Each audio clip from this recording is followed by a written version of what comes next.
Muy bien, muy buenas noches a cada uno de ustedes, Iglesia del Señor, y también quienes nos pueden estar apreciando este estudio temático de la doctrina del pecado. En esta oportunidad estamos viendo la transgresión y nos toca ahora, corresponde continuar en la parte final. Prácticamente es la continuación de la transgresión de Adán. En todo caso, estamos viendo la transgresión de Adán y por ello vamos a estar siempre iniciando nuestro estudio con un tema o un texto, perdón, un texto referencial que nos va a llevar precisamente a este enfoque que queremos dar en cuanto a cómo es que Adán pudo transgredir o qué factores también y qué factores, perdón, influyeron en esa transgresión. Dice la palabra de Dios en Romanos capítulo 5, si vamos a la Biblia, tenemos esta carta de Pablo a la iglesia en Roma, a los hermanos de Roma. En el capítulo 5 vamos a estar viendo el texto precisamente 14, donde dice 12 y 14. Por tanto, como el pecado entró en el mundo por un hombre y por el pecado la muerte, así la muerte pasó a todos los hombres, por cuanto todos pecaron. Luego el 14 dice, no obstante reinó la muerte desde Adán hasta Moisés. Y aún los que no pecaron a la manera de la transgresión de Adán, el cual es figura del que había de venir. Entonces encontramos aquí el texto que nos va a posicionar en el estudio o continuar también con el estudio de la transgresión de Adán, que lo habíamos ya iniciado en la sesión pasada. Así que, ¿cómo podemos entonces tener en cuenta esta palabra y hacia dónde nos va a llevar? Sabemos que estos estudios son de análisis y también es un estudio que nos permite conocer o llegar o pretender profundizar en aquellas cosas que de repente, por falta de escudriñar, es que no tenemos nosotros claridad, y hoy en día esto solamente se toma como un tema referencial y no como algo que hay que entender para luego comprender cómo es que en nosotros también sigue ese mismo modus operandi que nos lleva a transgredir, al igual que Adán. Así que el texto que Pablo toma, o en todo caso que el texto a la cual Pablo nos lleva, tiene que ver con aquello que luego vamos a estar tomándolo como parte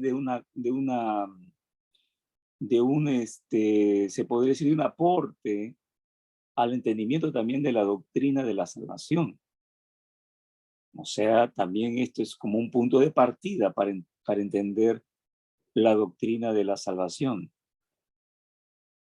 Porque en cierta manera se está hablando acerca de cómo entra el pecado en el mundo, pero también cómo entra el pecado en la humanidad.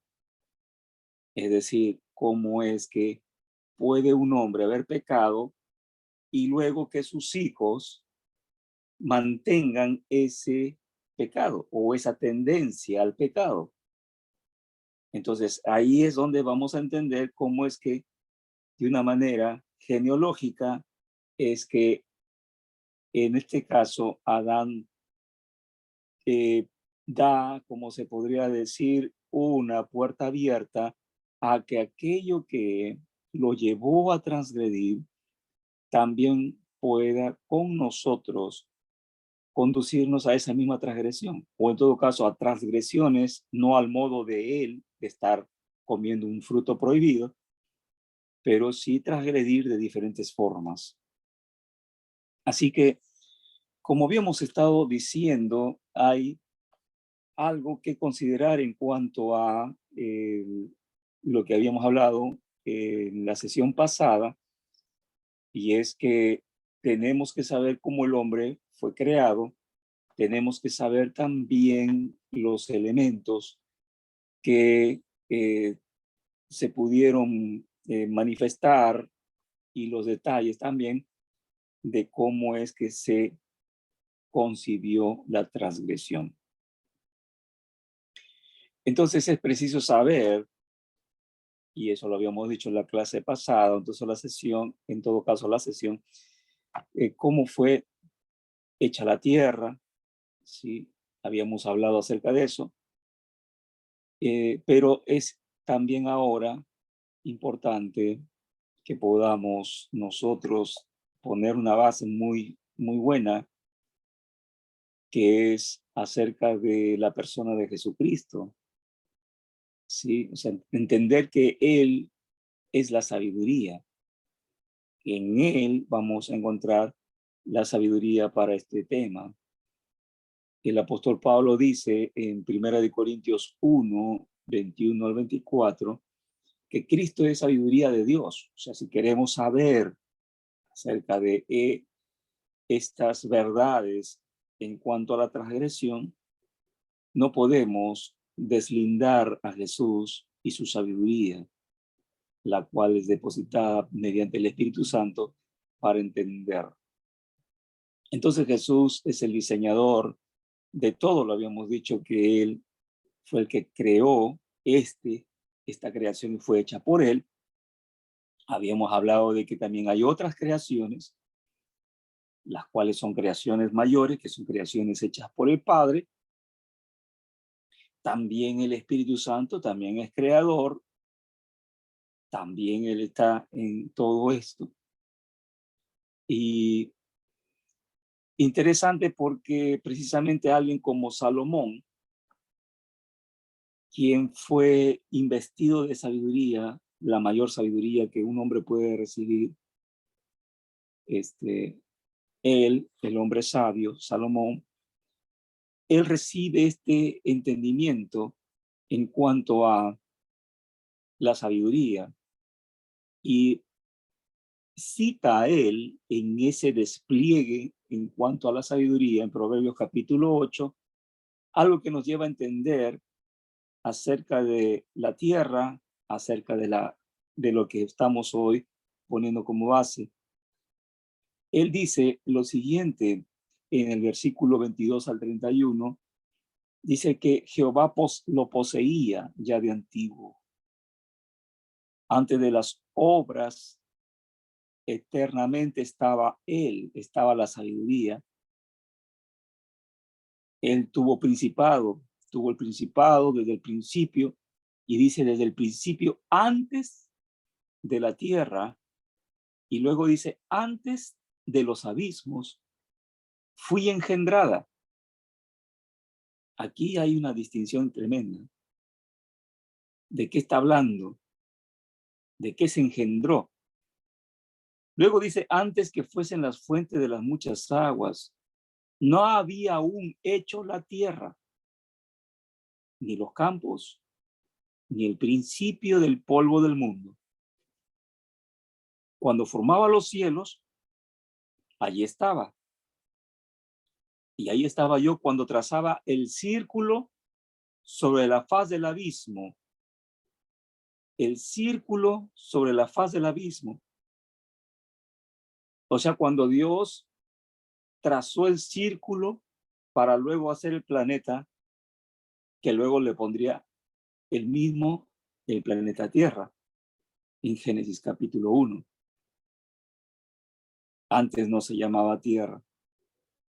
Pero él traza el círculo del planeta y luego Él pone fundamentos. Esto habla mucho acerca del trabajo del Hijo como diseñador y como el creador también. ¿Por qué es importante que esto lo tengamos en cuenta? Bueno, porque en cierta forma no está hablando no solamente de una cualidad de Dios, de su sabiduría, sino de la presencia del mismo Hijo como sabiduría de Dios. O sea, en quién se manifestó la plena sabiduría de Dios. Y habíamos dicho entonces que Él es el creador de esta creación. Entonces, Dios trazó a través del Hijo el planeta, lo que habíamos dicho también que este planeta probablemente se llamara Edén. Y en Hebreos capítulo 1, versículo 10 dice, y tú, oh Señor, en el principio fundaste la tierra y los cielos son obras de tus manos.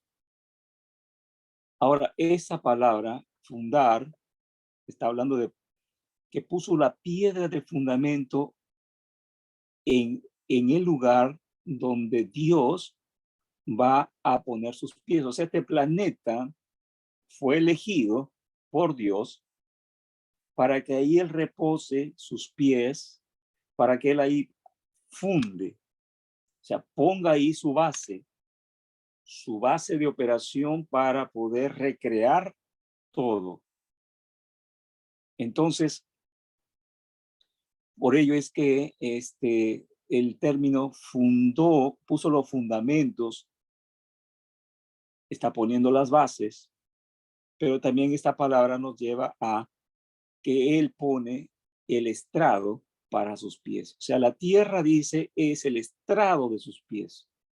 Quiere decir donde Él va a estar asentando en su plena esencia.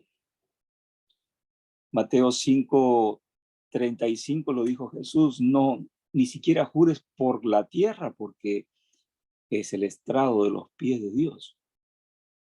Entonces, lo que quiere decir es que la tierra va a tener un punto donde va a recibir ese fundamento, o sea, el poner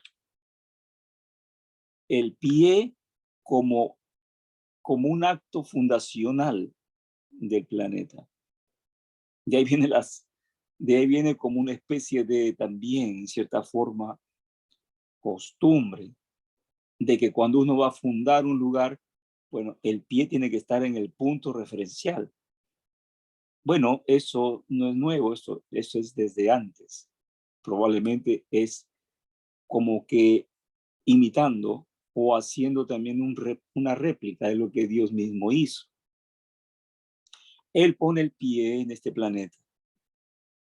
Y entonces al poner el pie en este planeta encuentra un punto de contacto y ese punto de contacto es precisamente conocido como la piedra del fundamento, o sea, el lugar donde puso Dios sus pies para hacer al hombre.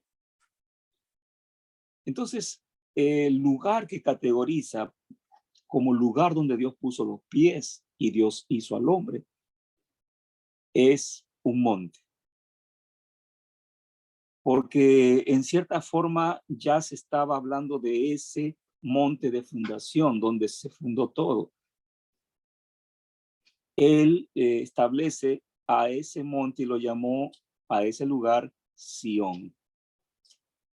En ese lugar hace al monte como el punto, dice, yo fundé Sión. Lo que quiere decir es que en esa palabra Sión, que tiene que ver con marca, tiene que ver con una marca, está hablando de lo que puso Dios en ese monte.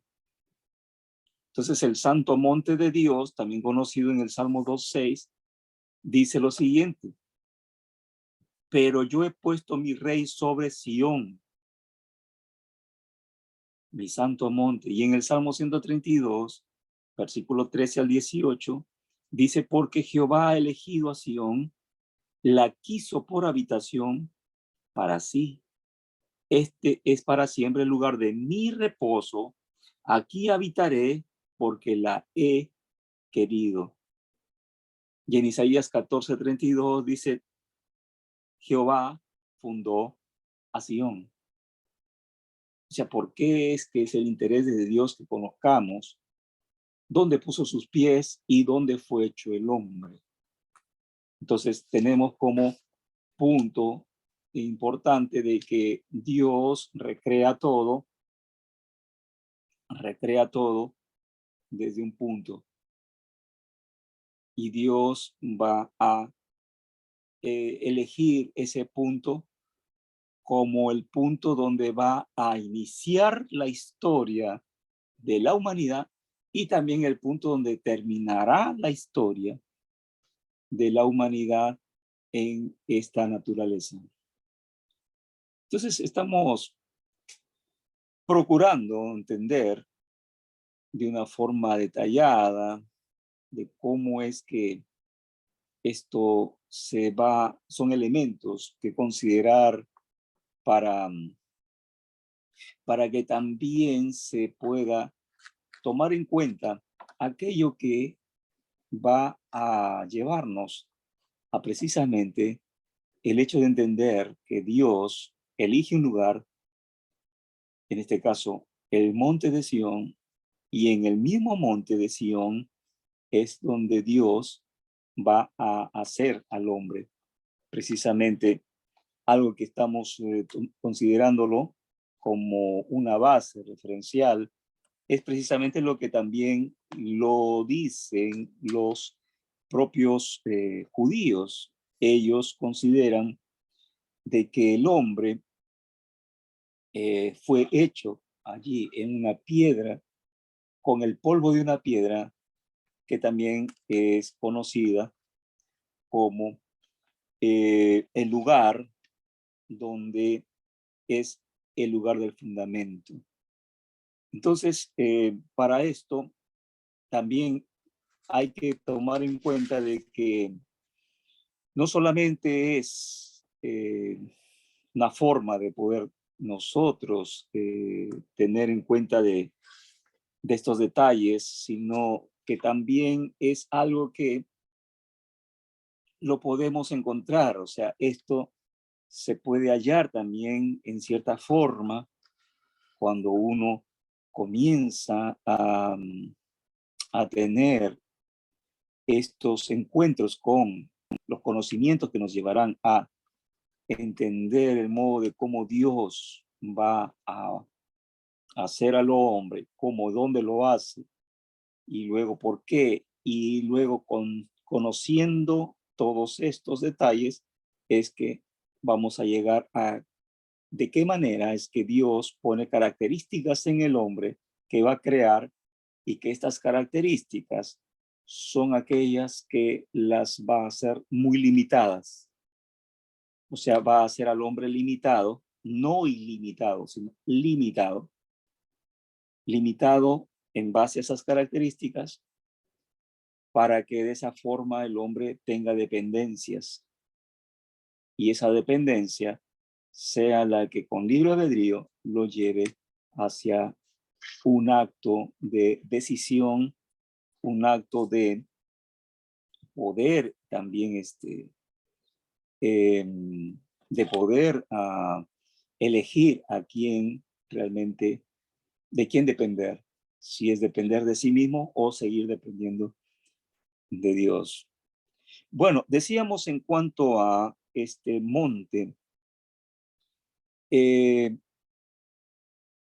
no sé si ustedes tienen en cuenta acerca de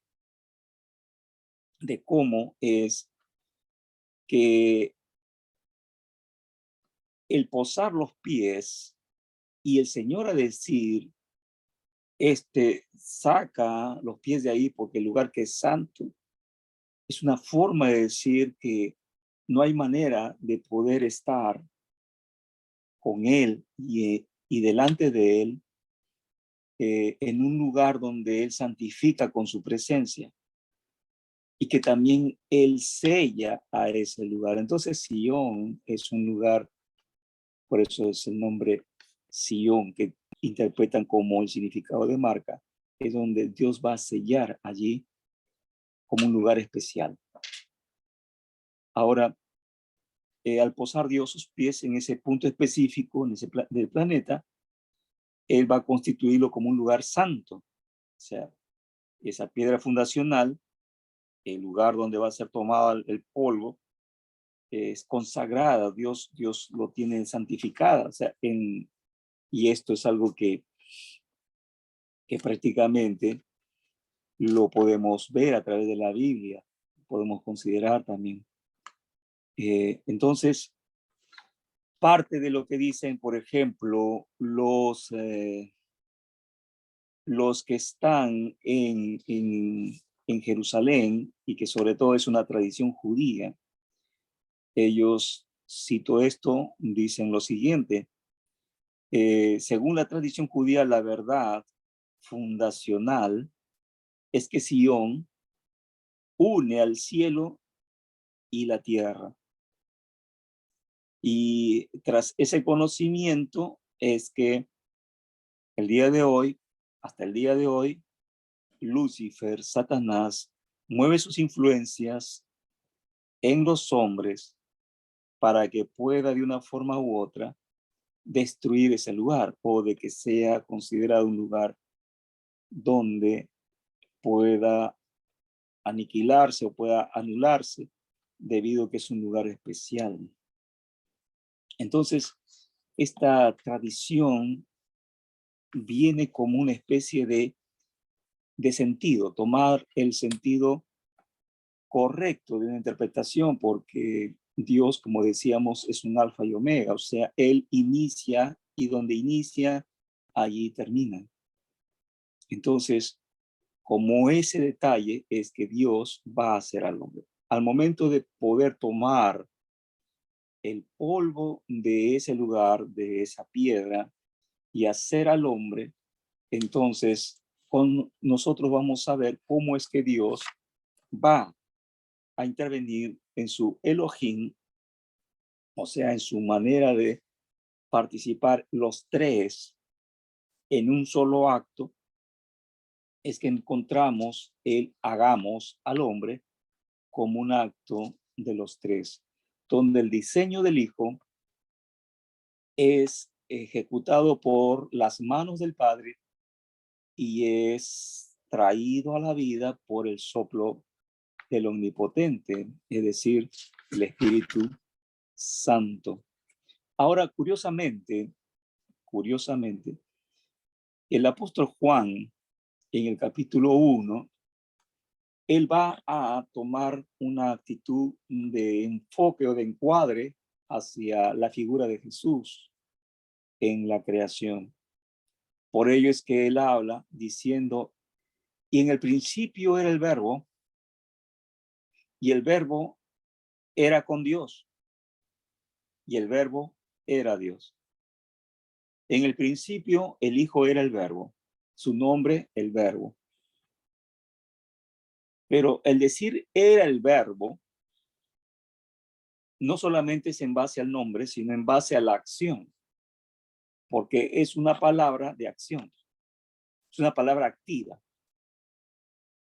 No es una palabra referencial, una palabra indicativa, es una palabra también activa.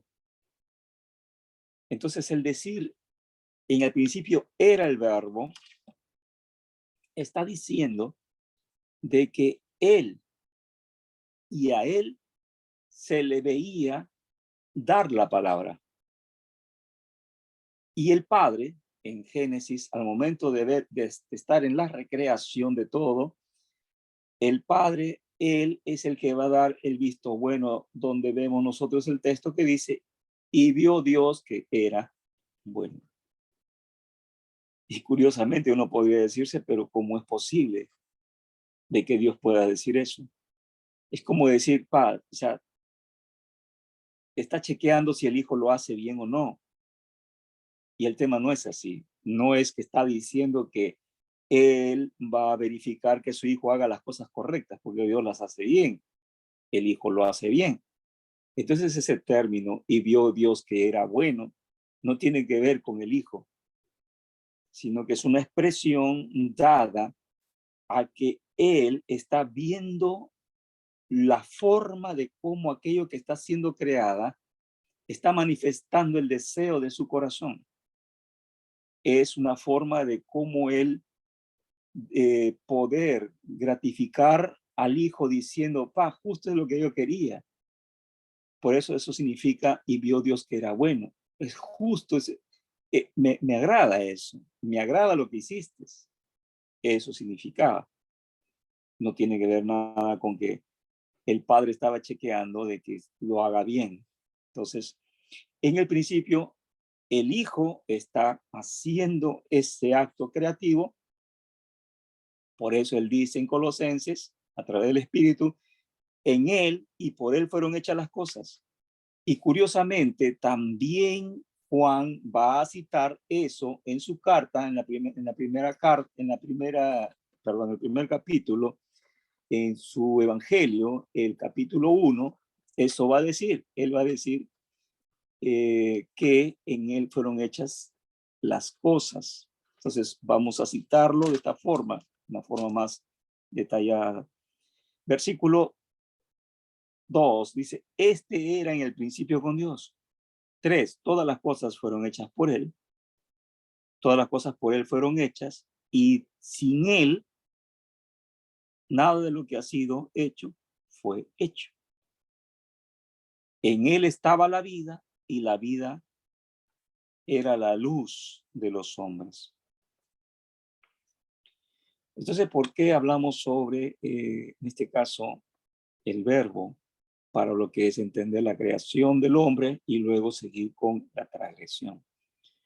Porque el hombre, él es el diseño del hijo, pero en este caso el diseño no va a ser hecho por palabras, sino va a ser hecho directamente por manos, o sea, por la acción del formador, o sea, del padre que va a formar al hombre del barro.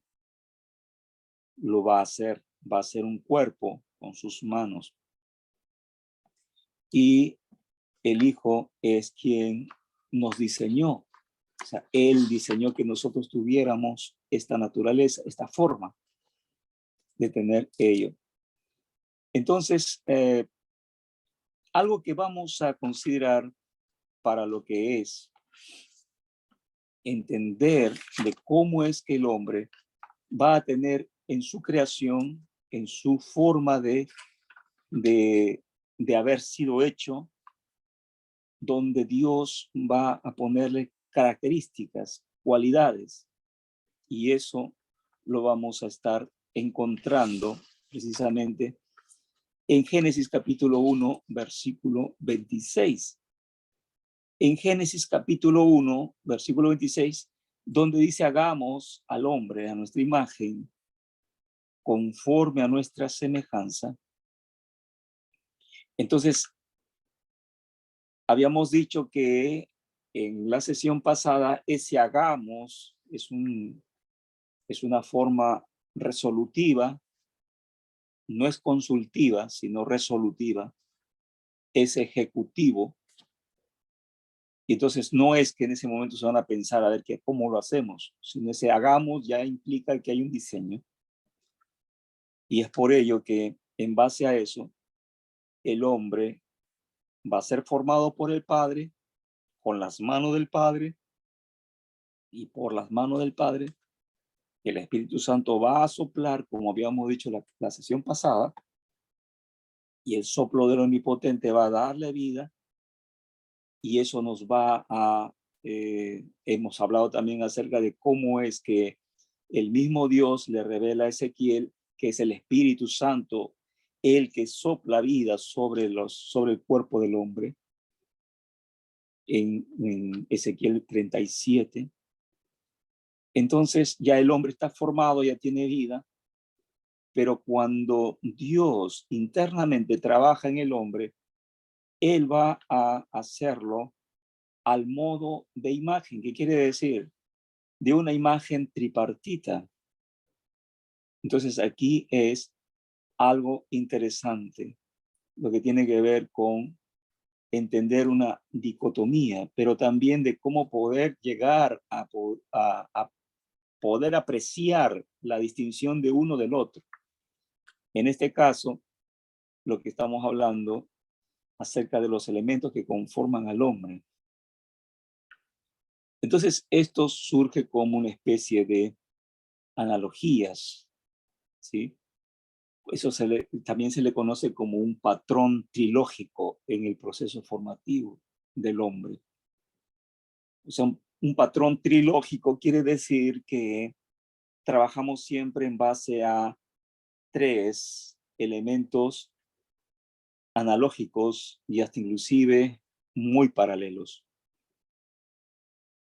Primero, vemos el cuerpo, el alma y el espíritu como una base de poder entender la presencia de las esencias o de las manifestaciones de Dios, ¿verdad? O sea, si el Padre, el Hijo y el Espíritu Santo conforman a Dios, nosotros como seres humanos tenemos el cuerpo, el alma y el espíritu. Ahora, ¿por qué el alma y el espíritu son separados y no están, no es una sola, no es uno solo? ¿O por qué el cuerpo y el alma no es uno solo? Porque sencillamente son naturalezas diferentes.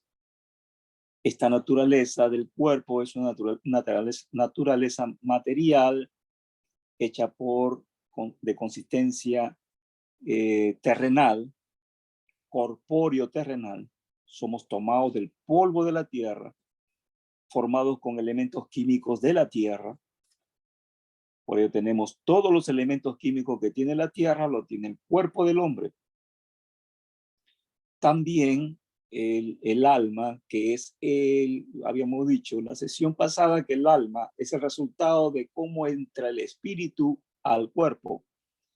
Al momento de entrar el espíritu al cuerpo, entonces se forma el alma. Entonces el alma es formado al momento de infundir en Adán, se podría decir, el soplo o el aliento de vida. Y luego ya cuando nacen los niños o cuando los niños ya son engendrados, ellos son infundidas la vida en base a la fecundación. Entonces, en la fecundación se infunde vida, o sea, se le da vida, ya tiene vida. Y esos elementos químicos van formando el cuerpo y ahí es donde ya va a empezar a tener presencia de alma. Entonces, decíamos que era un patrón trilógico porque si el Padre, Hijo y Espíritu Santo tienen esas tres formas, manifestaciones de Dios, también el hombre va a tener manifestaciones del hombre en base a lo que es Dios. Se manifiesta su cuerpo, su alma y su espíritu. Y también más adelante vamos a encontrar de que encontramos que, por ejemplo, el templo también es considerado como atrios, lugar santo y lugar santísimo. O sea, va en base al cuerpo del hombre, en base a lo que es Dios, es que se hace esos paralelos. También el paralelo de autoridad, por ejemplo, dice que encontramos a la iglesia que es el cuerpo y que Cristo es la cabeza. Pero que encontramos que por encima de Cristo está el Padre, porque él mismo dijo que el Padre era mayor que él. Entonces, estos son elementos solo referenciales para ver una relación trilógica. Ahora, cada elemento, en este caso, lo que es el hombre, en sí, Dios va a hacer que la naturaleza del hombre sea una naturaleza eterna, o sea, que va a tener eternidad. El hombre, en cierta manera, es eterno, o sea, esto no es que, que los elementos que tiene el hombre desaparecen. No, no. En este caso, dice que cuando muere el cuerpo, el espíritu va a Dios, que Dios lo dio. El alma es juzgado. El cuerpo es transformado. O sea, no hay más que entender que Dios es quien puede destruir. Él es el único. O sea, la destrucción se habla en base a dos sentidos. La destrucción visto desde el sentido del hombre y la destrucción visto desde el sentido de Dios. Cuando Dios dice en su palabra que destruye, porque Jesús lo dijo, mas teme a aquel, no temas al hombre, pero teme a aquel que puede destruir el alma, o sea, que puede descomponer, que puede quitarle la construcción, porque eso es destruir, quitarle la construcción, dejarlo sin construir o derribar lo construido o anular lo construido.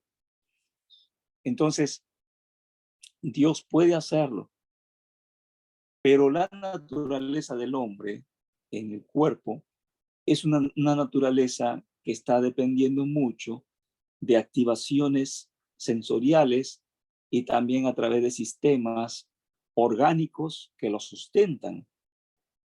En otras palabras, hay elementos que sustentan a esta naturaleza de carne, a esta naturaleza visible, lo sustentan de tal modo que depende la vida de ellos. Entonces, la sangre es aquello, el elemento que sustenta al hombre. El hombre no puede vivir sin sangre. Ese elemento es el elemento sustentatorio de la existencia del hombre. Entonces, pero parte de ello también se complementan, porque la sangre no puede hacerse nada, no puede hacer nada si no tiene otros elementos que la construyen, la forman. Que la sangre se forma en el ser humano. Entonces, parte de lo que vamos a estar viendo es precisamente de cómo es que Dios va a poner características al momento de crear al hombre. Entonces, cuando Dios establece un punto de referencia, es precisamente mirar a Jesucristo. Si queremos entender la naturaleza de Adán, tenemos que mirar a Jesucristo.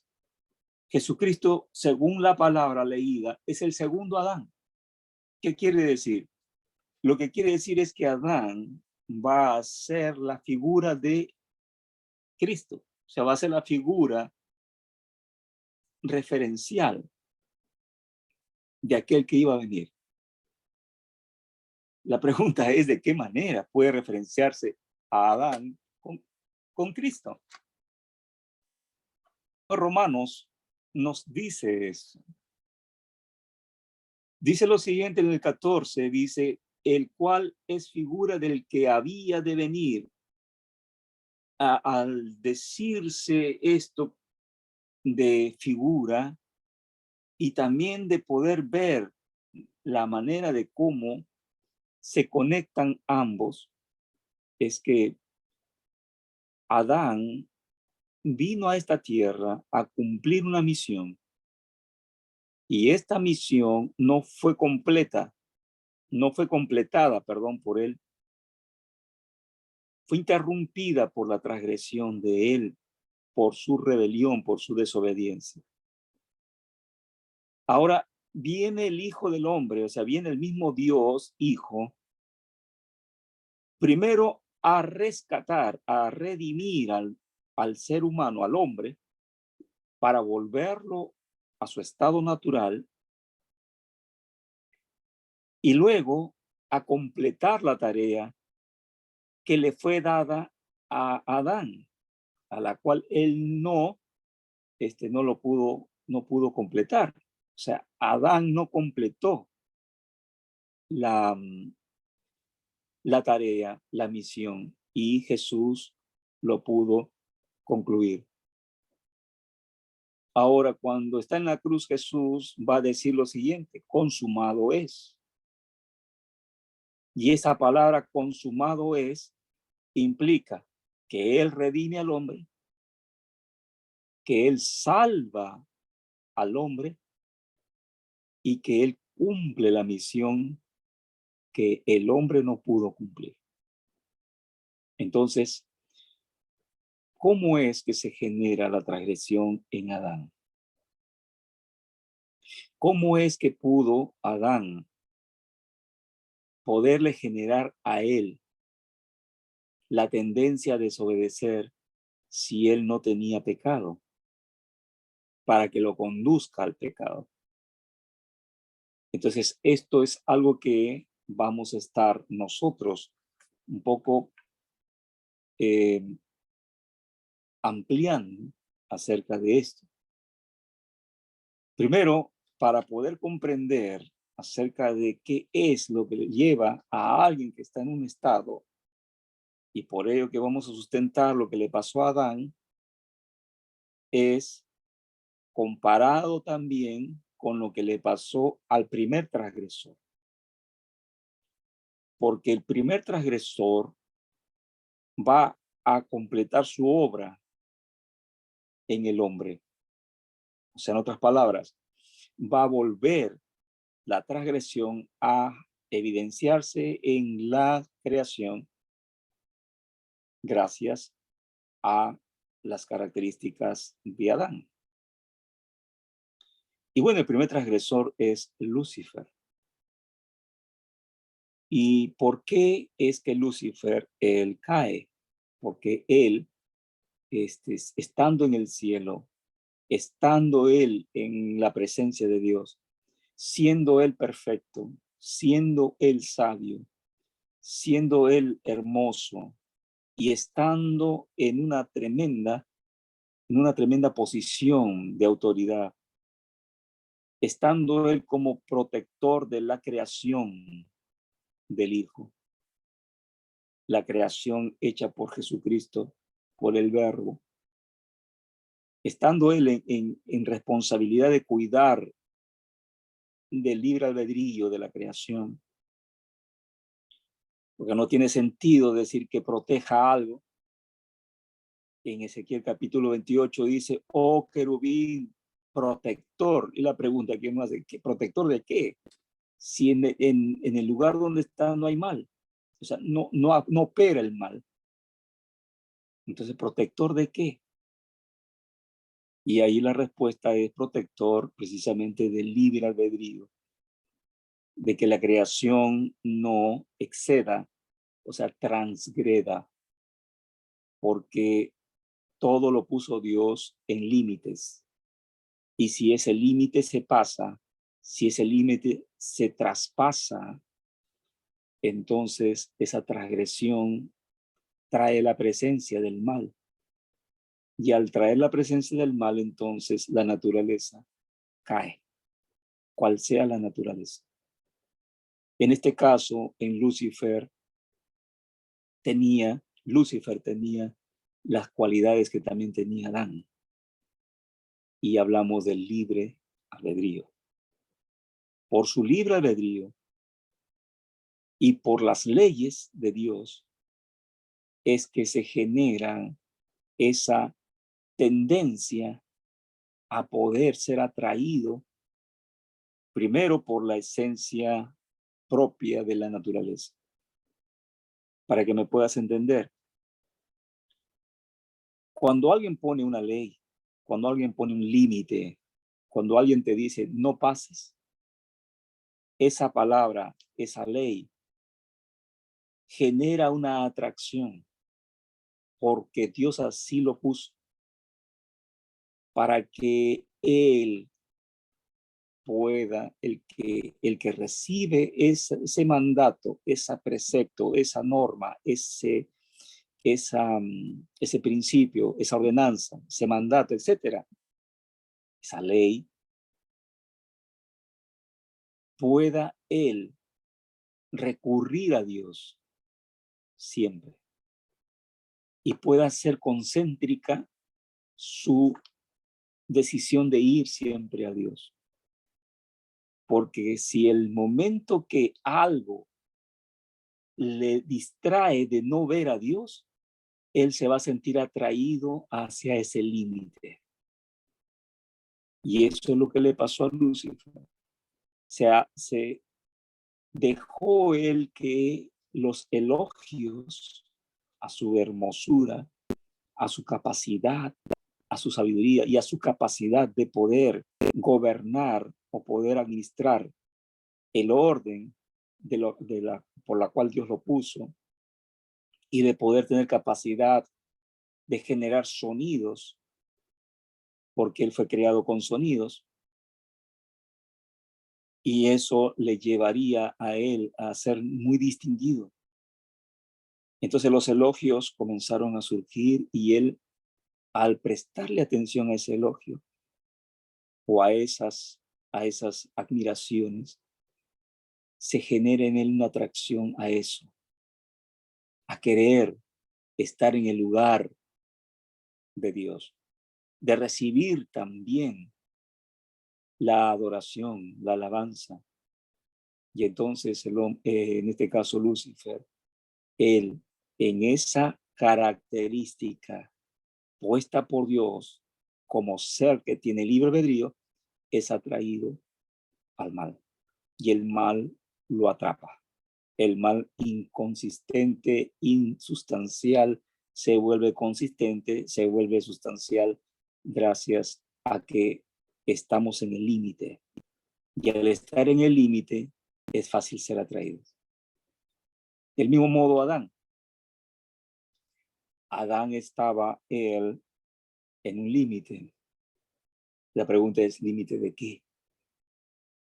Bueno, aquí en este caso vamos a ver que Dios pone características a la naturaleza del hombre y que el hombre tiene esta atracción por su libre albedrío. Dios pone entonces características al cuerpo, pone características al alma y al espíritu. En el caso del cuerpo, Dios lo hace sensorial, o sea que depende de los sentidos, depende de las entradas, depende del alimento. Los alimentos que son dadas por las entradas que tenemos hacia el ser interior y que van a darle sustento al ser exterior, en este caso el cuerpo, tiene que ser por vías, por entradas. Y eso lo hace sensorial, que tiene que tocar. El hombre tiene que tocar. Esa es una característica. Otra característica del cuerpo es que tiende a, en este caso, estar nucleado, o sea, todo tiene un centro, todo tiene una organización, todo tiene una dependencia mutua, y es que el cuerpo así funciona. Y entonces cuando nuestra naturaleza tripartita está en unidad, entonces hay alguien quien va a tomar el mandato o va a tomar la batuta, como se dice, o el orden. En este caso, el cuerpo no lo es, sino es el espíritu del hombre.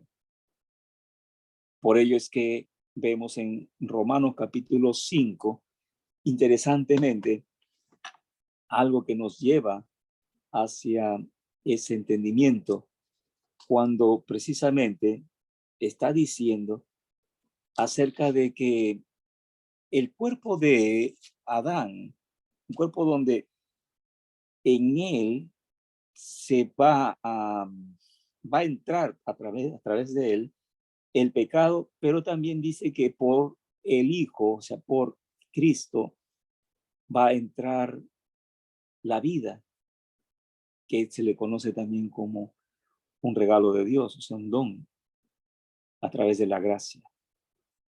Versículo 15 dice, pero el don no fue con la transgresión, como la transgresión, porque si por la transgresión de aquel uno murieron los muchos, abundaron muchos más, mucho más para los muchos la gracia y el don de Dios por la gracia de un hombre, que aquí dice Jesucristo. Y eso es algo que nos conecta hacia la naturaleza de Cristo. Entonces, la naturaleza de Cristo dice, bueno, en este caso, que el segundo Adán, el segundo Adán es un alma viviente, perdón, el primer Adán es un alma viviente, pero luego dice que el segundo Adán es un espíritu vivificante. Y esta palabra espíritu vivificante es muy interesante porque está hablando acerca de cómo es que era antes Adán, antes de poder pecar. Podemos conocer la naturaleza de Adán gracias a Cristo. O sea, Cristo, él viene al escenario de este mundo en forma humana, pero que él tiene algo que también lo tenía Adán antes de pecar. Y era que era conducido por el Espíritu. O sea, quien conducía a Adán antes de pecar era el Espíritu. Y se le conocía como el Espíritu vivificante. Pero cuando él peca, el Espíritu pierde su lugar, pierde su posición de autoridad y le cede ese paso al alma. Es por ello que luego se vuelve el alma viviente, ya deja de ser espíritu vivificante como Cristo. Entonces, es algo que debemos considerar como importante, porque de esa manera es que vamos a entender cómo es que se genera la transgresión. O sea, en otras palabras, el acto de poder llegar a comer el fruto solamente fue la consumación, pero ya él venía dando ciertas señales de que se estaba generando primero ciertos impulsos o ciertas manifestaciones que no corresponden a lo que es uno que vive dependiendo directamente de Dios.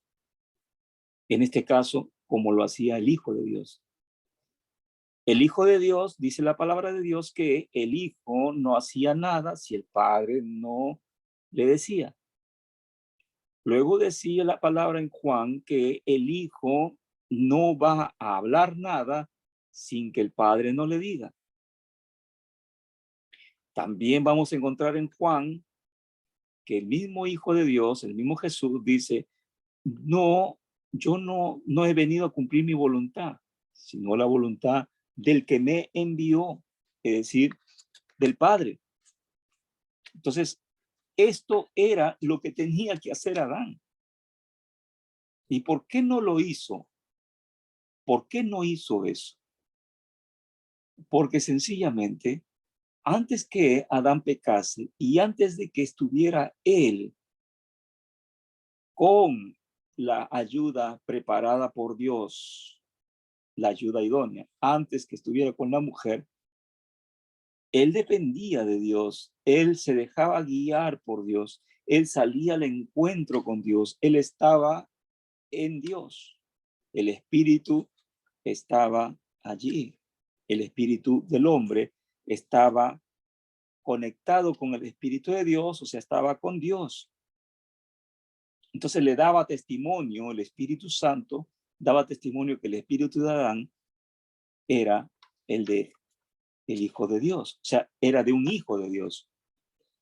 Entonces, la característica propia que Dios le pone al espíritu humano es que el espíritu humano, cuando está despierto, él pregunta, él está activo, él está dispuesto. Es la característica del espíritu del hombre.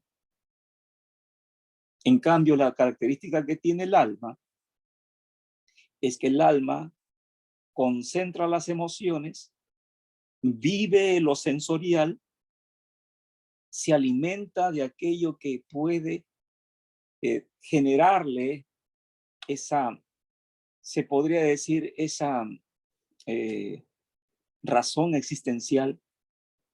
Y entonces las emociones manifiestan canalizan aquellas cosas que van a darle lugar al alma como el punto medio, como aquel que quiere estar eh, coaludiéndose o formándose con el cuerpo como si fuera uno, pero también como aquel que con el espíritu y compartiendo esa naturaleza es que también puede unirse. Pero al momento de que el hombre va a transgredir, entonces se genera un posicionamiento del alma como el que gobierna el ser llamado hombre. Y al gobernar, entonces al empoderarse el alma, entonces es que el espíritu tiene una subyugación, o sea, se pone por debajo. Y es por ello que el mismo Hijo de Dios viene a salvar al alma, o sea, sacar al alma de donde está, pero salvar de tal manera que quita al alma de la posición que no le corresponde para poner al espíritu del hombre en la posición correcta. Y ahí es donde el hombre se vuelve espiritual. Y al poner al alma en su posición correcta, es cuando encontramos la salvación. La salvación es un acto donde Dios va a cambiar la posición del espíritu y del alma, para que de esa manera pueda entonces generarse esa salvación.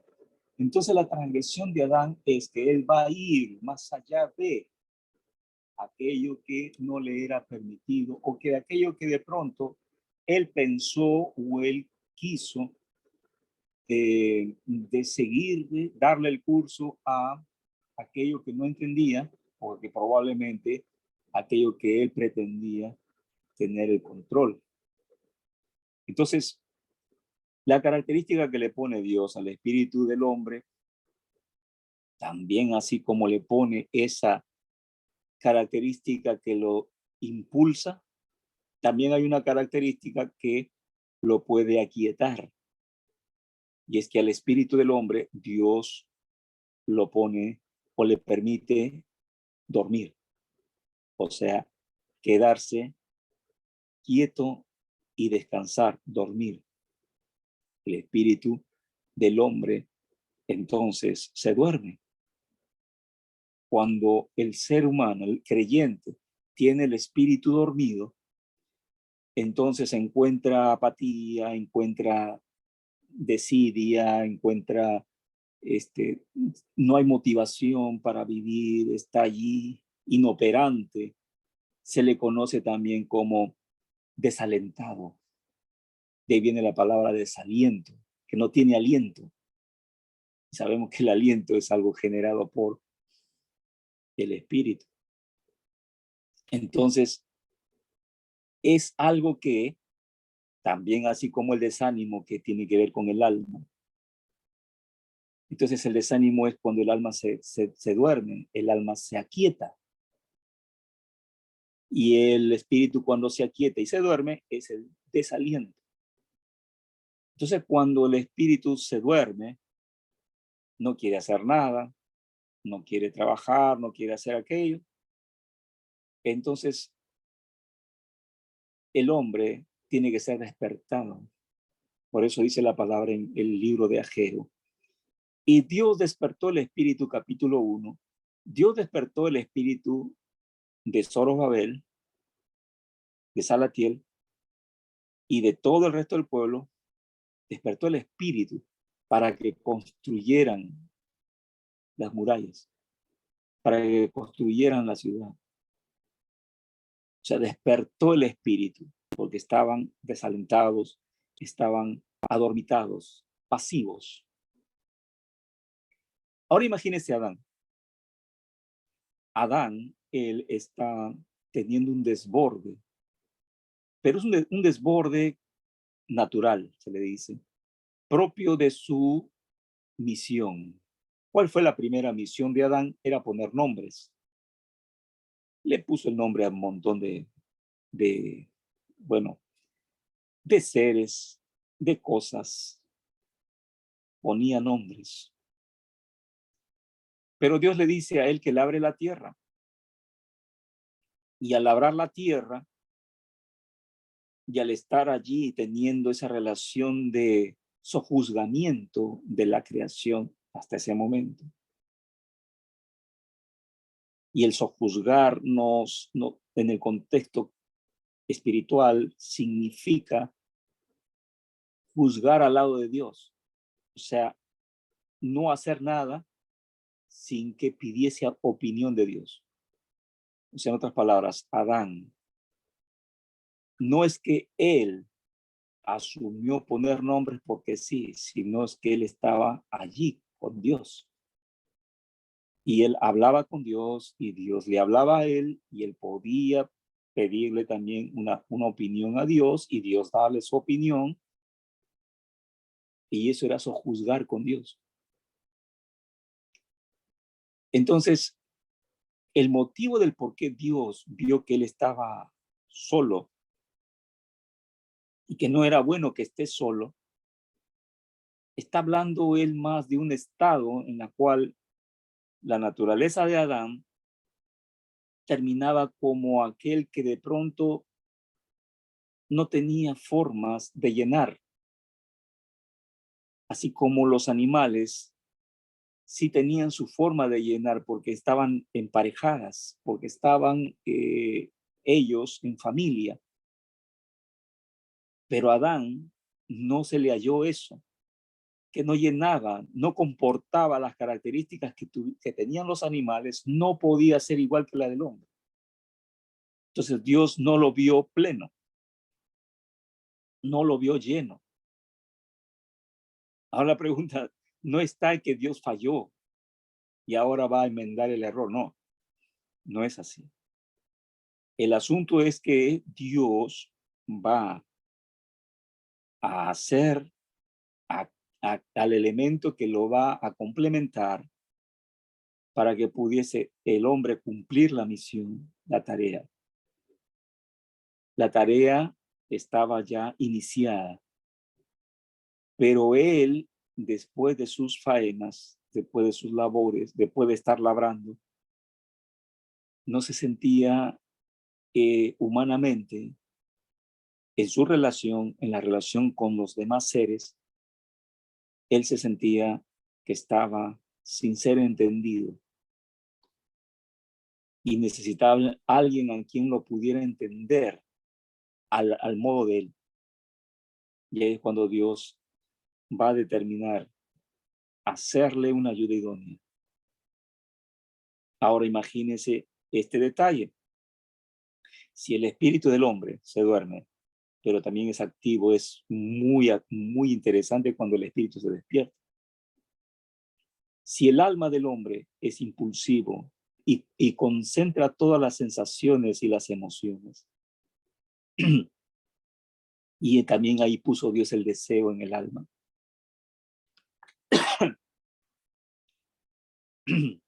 Y también ahí la voluntad. Entonces el cuerpo es quien lo manifiesta y es quien va a tener las entradas para el ser interior. Hasta allí el hombre es un espíritu vivificante, el espíritu humano conduce al hombre. Entonces, pero el espíritu humano tenía las cualidades de activación y también de dormitación. Entonces él podía dormirse. Entonces, Dios, para hacer a la mujer, tuvo que hacer dormir al hombre. Y al hacerlo dormir, dice la Biblia que era un profundo sueño. Y ese profundo sueño es el punto en el cual va a generarse una transgresión en el hombre. Ahora, para que me puedas entender, es que cuando el hombre va a volver en sí, va a volver en sí mismo, o sea, a despertarse, él va a ser despertado de un profundo sueño. Si es que el espíritu mismo ya se duerme, imagínate ese profundo sueño que puso Dios. Y el hombre al despertar, se genera un despertar tardío del espíritu humano.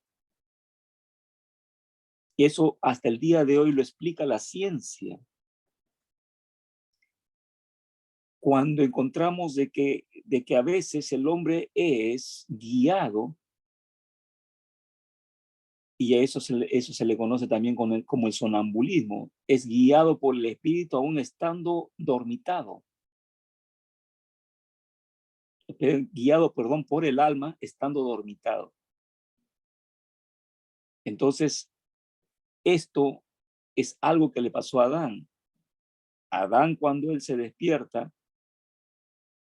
al momento de despertarse, quien va a despertar primero y asumir un lugar, eso se le llama la transgresión de Adán.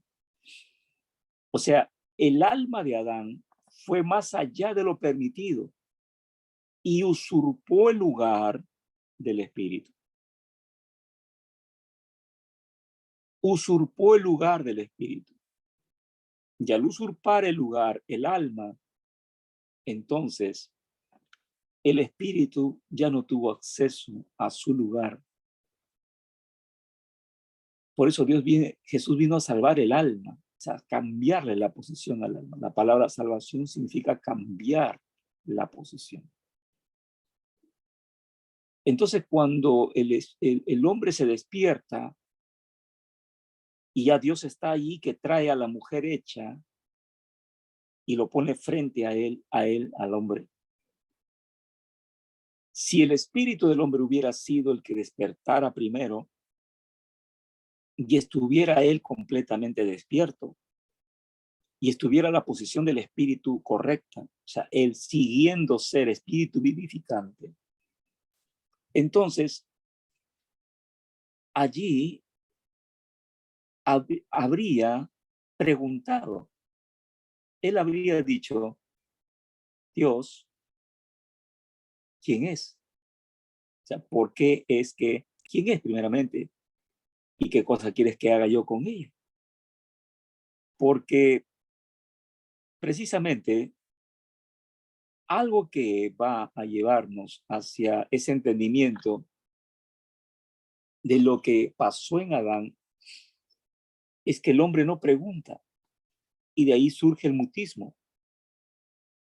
O sea, hay un mutismo en Adán, casi no se le ve hablar, no se le ve decirle a Dios cosas, porque sencillamente él está en un estado donde el alma es quien lo conduce, ya no el espíritu.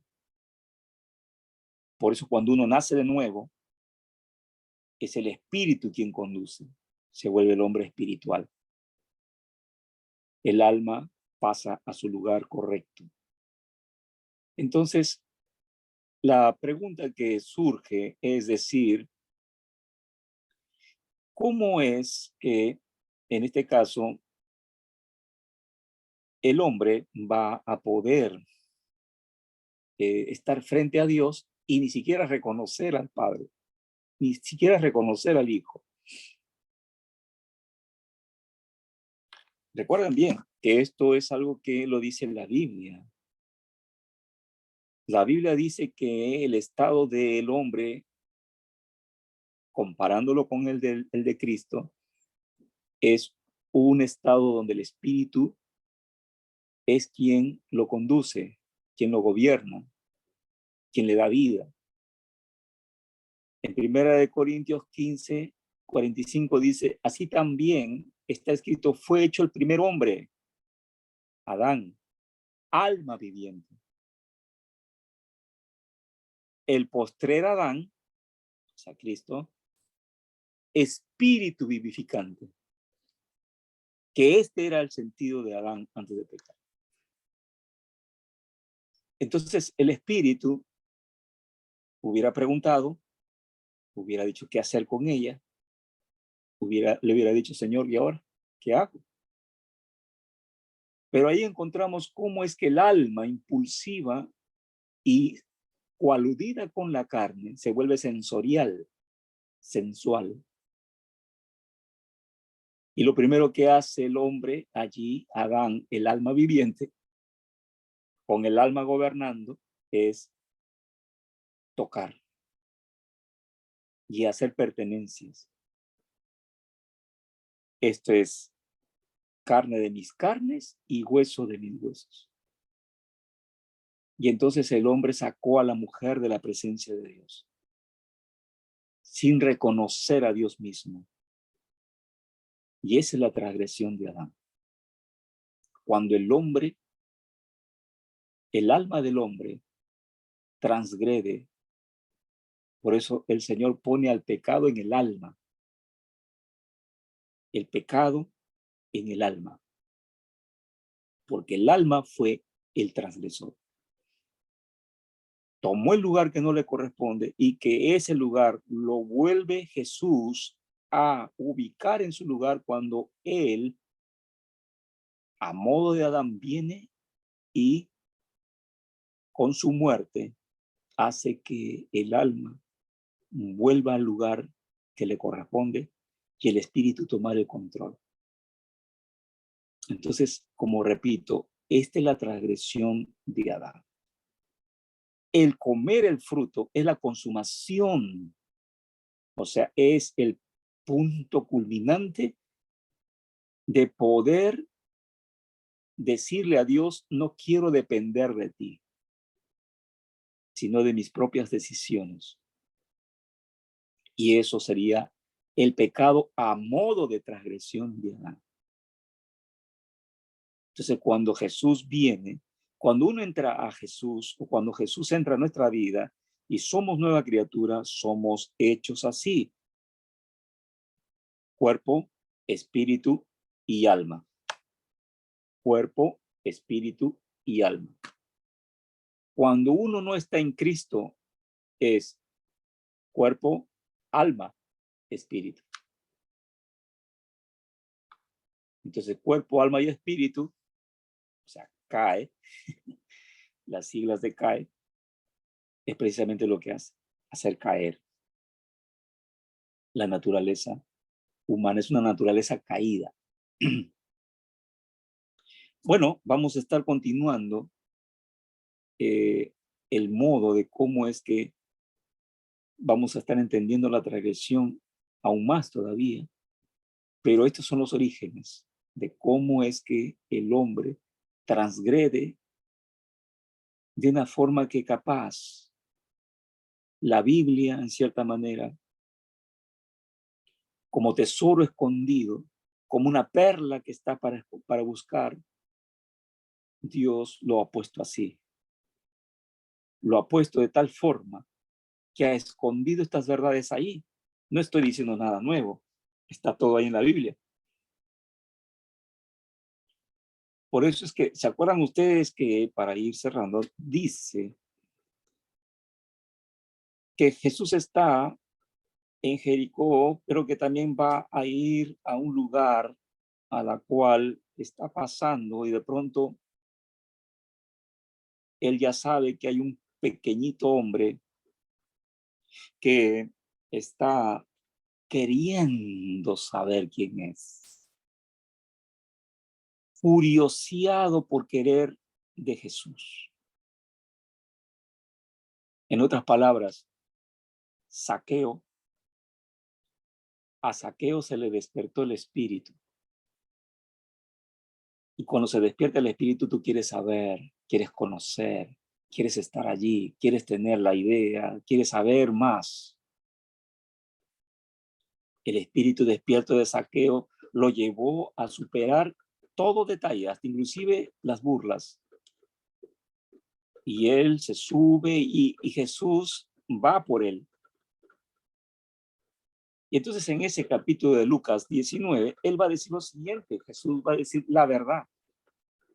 Él dice, porque el Hijo del Hombre vino a rescatar lo que se había perdido.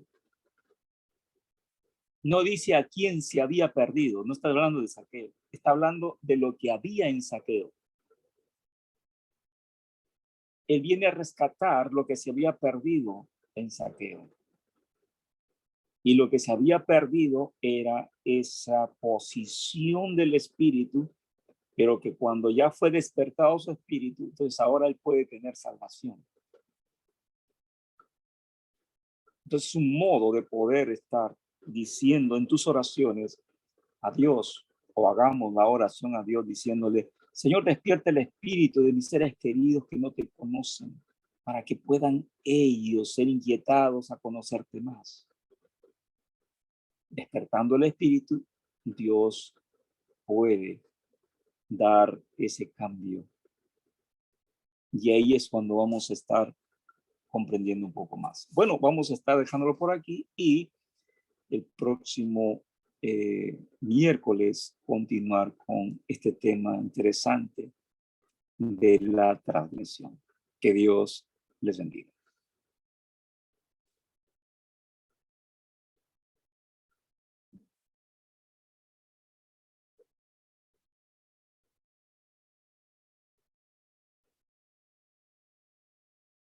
Yulisa, pongo detener nada más. Julie.